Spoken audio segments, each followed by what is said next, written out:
Hello and welcome to another engaging episode of Stan the History Man. I'm your host, Dr. Stanley Sandler. Today I'd like to talk about the title of this is An Old Historian Looks at His Hometown.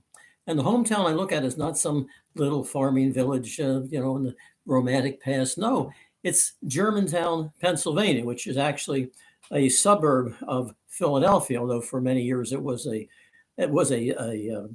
village of its own, inhabited by a lot of German Americans, oddly enough.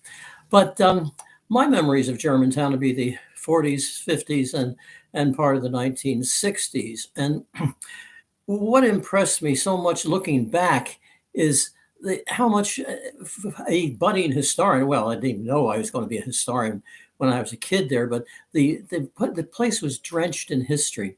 And I want to compare Germantown to all these ideal situations or ideal communities that from the late 19th century on through the 1950s or 40s, no more than that, be 60s and 70s even, model towns that would get rid of all the congestion and slums and foul air and whatever. And my point is, I always compare Germantown with these. Germantown had it all, but it wasn't planned. It just grew. Germantown, one of the things they want to do with the new towns, the very original title, of course, new towns, would be racial, just, not have racial ghettos.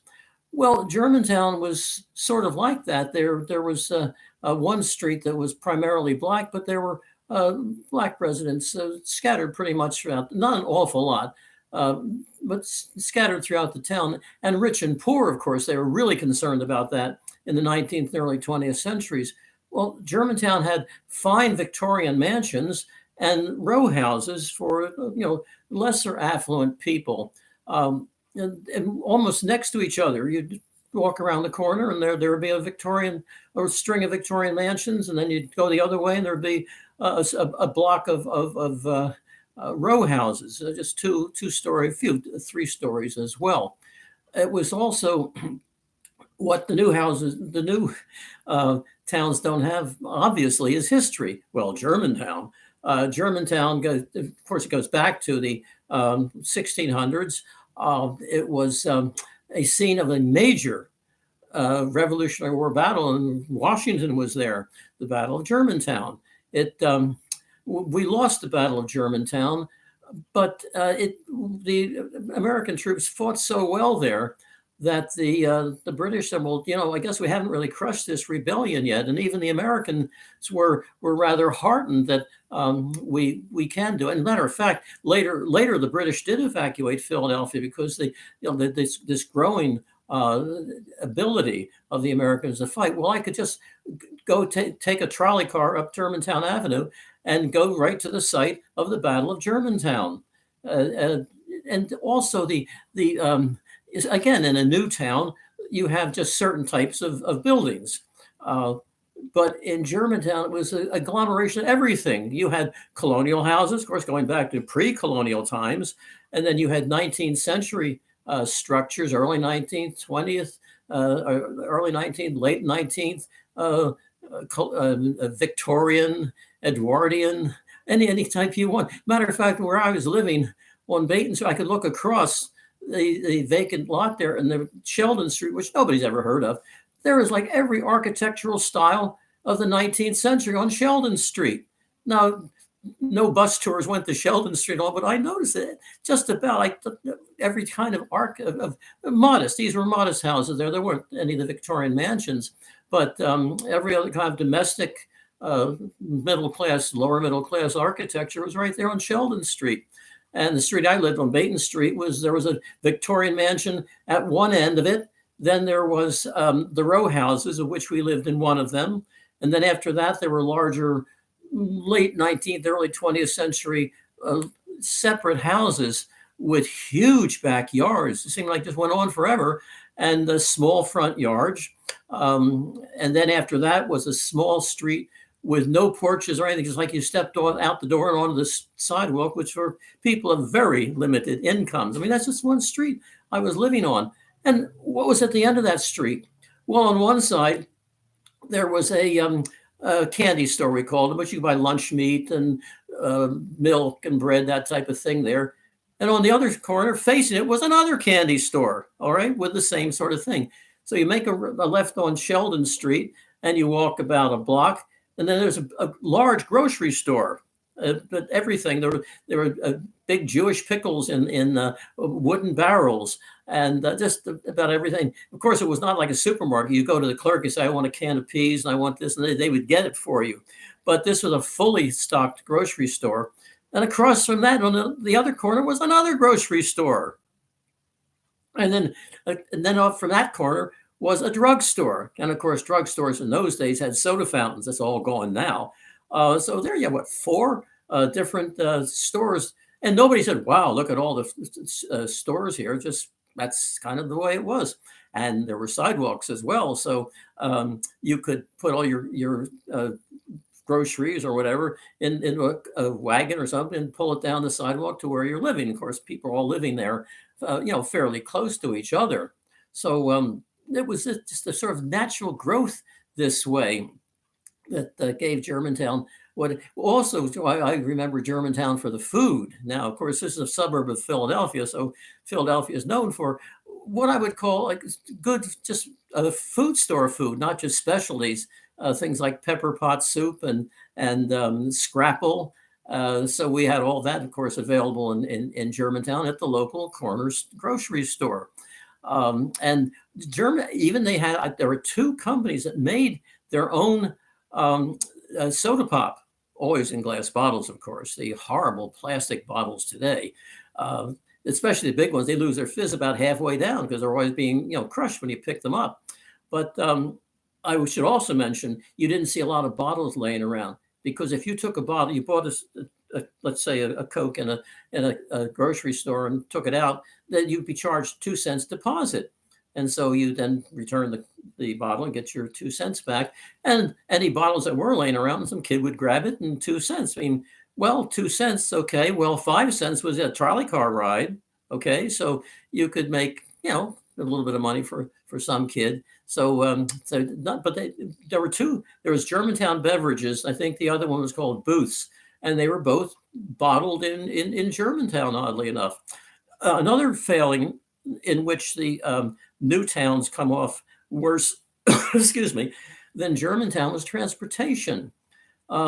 They The earliest ones just had roads, and they've tried to build some kind of light rail or whatever. But since they're outside the city, they can't have subways or commuter lines that much. So basically, people drive from the new towns to Washington D.C. or wherever it is they're working. Germantown had a series of trolley car routes. One was on Germantown Avenue, and Germantown Avenue in 1948 was the scene of the new, and I've talked about this before in the program, the PCC streamlined cars. These cars, trolley cars, were designed by a committee. They were called the President's Conference Committee car. The various presidents of the transit lines got together and said, we got to build a better trolley car. The old ones are, really old-fashioned and grinding. And there were some new cars coming out, but we really want to have kind of a standard one, because they were facing competition then from the Model T and road building. So get people back on the trolley cars, we need a lightweight, streamlined, we called them streamlined cars in Philadelphia, but the official name was the PCC car.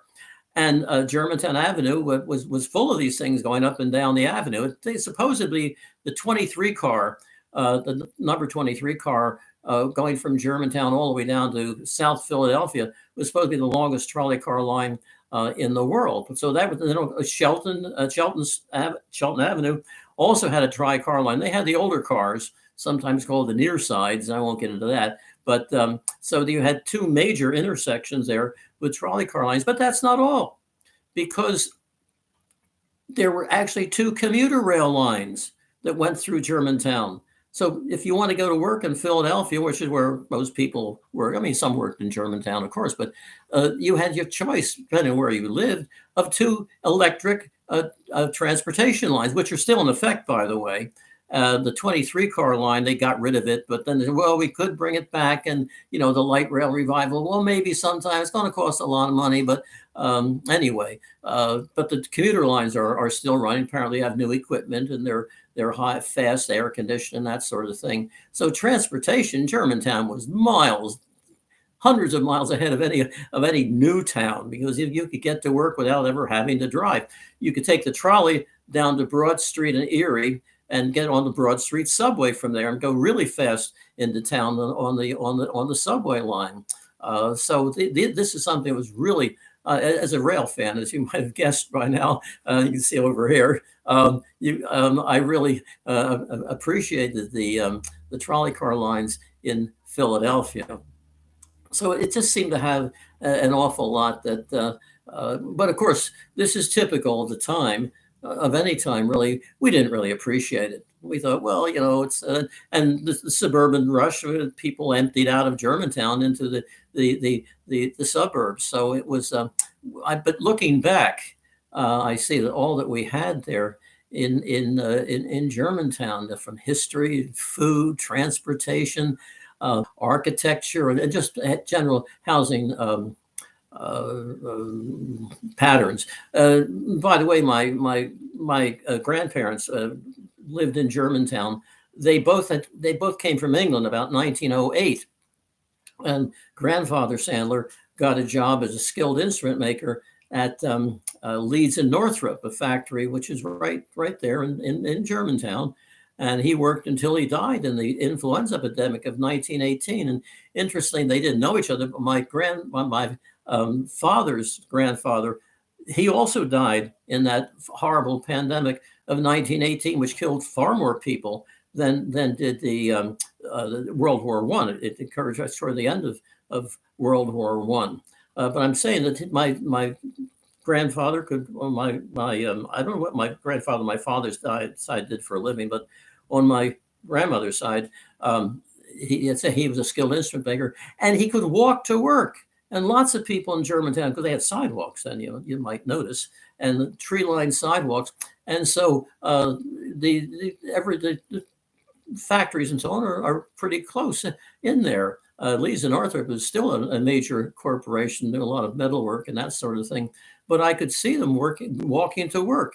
There was a textile mill just a couple blocks up the street from where we were living. So here I'm saying we're living here, and you walk 2 or 3 blocks on a sidewalk, tree-lined sidewalk, and there's a place of business. And of course, almost all of that has gone now. So it just seemed to have everything that would make a decent living area, a decent town, and that governments, local, state, federal governments, private individuals have tried for years to make a sort of more living environment. It's just American, of course. The British, philanthropic individuals, and the British local government were very keen on getting out of the congestion and lack of planning for the older cities. But what they have produced is something very sterile. Okay, basically housing and a park and lots of trees and whatever, but very little, place to work So the thing about Germantown grew organically. It was just there. They had their own newspaper, the Germantown Courier, which I think is it is out of business now. I looked that up. So you could say that the Germantown isn't what it used to be, but there are hopes for revival of what it used to be, because it seemed to just have everything: a convenience to the town, to the city of Philadelphia, and yet it's a town of its own that grew organically. And I was there from I remember World War II in Germantown. I was too young I don't remember Pearl Harbor, but I do remember VJ Day, or it's either VJ Day or VE Day that I remember. And I remember running up and down the sidewalk in front of our house, blowing a plastic whistle. Well, you see, metal was all used for the war, so we're going to make whistles out of precious metal. So a plastic whistle would have to do. And of course, we went through all the rationing during the war and scrap collecting. That's another tale I'll tell you, it's not particular to Germantown, but there are so many things that are particular to Germantown. And as I'm looking back on my life, I think of all the, what Germantown really was, and yet we didn't really appreciate it at the time. And maybe that's kind of typical of history. Well, thank you very much for listening and watching, and I look forward to dealing with you again. Thank you, and goodbye.